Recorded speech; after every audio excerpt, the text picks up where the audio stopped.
Khair dan segenap anak yatim mengucapkan banyak terima kasih kepada komunitas Sunda Malaysia yang telah memberikan bantuan kepada kami,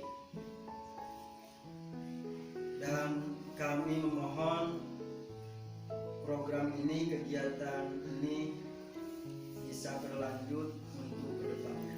Kami doakan mudah-mudahan semua yang tergabung di dalam komunitas Sunda Malaysia, mudah-mudahan dengan apa yang diberikan Allah Subhanahu wa Ta'ala memberikan kelapangan rezeki, Allah memberikan kemudahan di setiap urusan, Allah memberikan keberkahan di dalam hidup.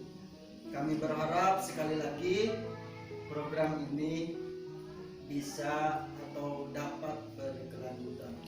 Terima kasih.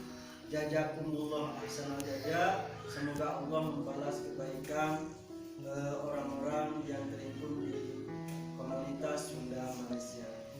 Assalamualaikum warahmatullahi wabarakatuh.